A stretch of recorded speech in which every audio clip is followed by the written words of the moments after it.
विश्रांतीनंतर पुन्हा एकदा आपलं स्वागत।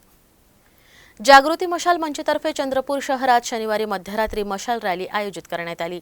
देशातील महिला अत्याचाराविरोधात जनमत जागृत करण्यासाठी या रॅलीचं आयोजन करण्यात आलं होतं। चंद्रपूर शहरातील मध्यवर्ती गांधी चौकात सर्वपक्षीय नागरिक नेते आणि महिला संघटनांच्या कार्यकर्त्यांनी एकत्र येत रॅलीला सुरुवात केली। या रॅलीमध्ये खासदार प्रतिभा धानोरकर, आमदार किशोर जोरगेवार, आमदार सुधाकर अडबाले यांच्यासह मोठ्या संख्येने सर्वपक्षीय कार्यकर्ते सहभागी झाले होते। रॅलीच्या अग्रभागी मशाल घेत महिला कार्यकर्त्या सहभागी झाल्या। या रॅलीचा समारोप प्रियदर्शनी चौकात करण्यात आला। या ठिकाणी नागरिकांना महिला सुरक्षतेबाबत जाणीव जनजागृतीची शपथ देण्यात आली। आजचा हा मोर्चा चंद्रपूर शहरातील महत्त्वाच्या सगळ्या संघटना, सगळे राजकीय पक्ष सगळे मिळून हा मोर्चा काढलेला आहे। आणि आपण बघितलं की कलकत्त्यात जे एका महिला डॉक्टरसोबत प्रकरण झालं, बदलापूरमध्ये जे प्रकरण झालं, त्याच्यानंतर आपल्या बल्लारशामध्ये झालं, नागबीडमध्ये झालं आणि काल नुकतीच वरोऱ्यात देखील अशा पद्धतीची घटना घडली।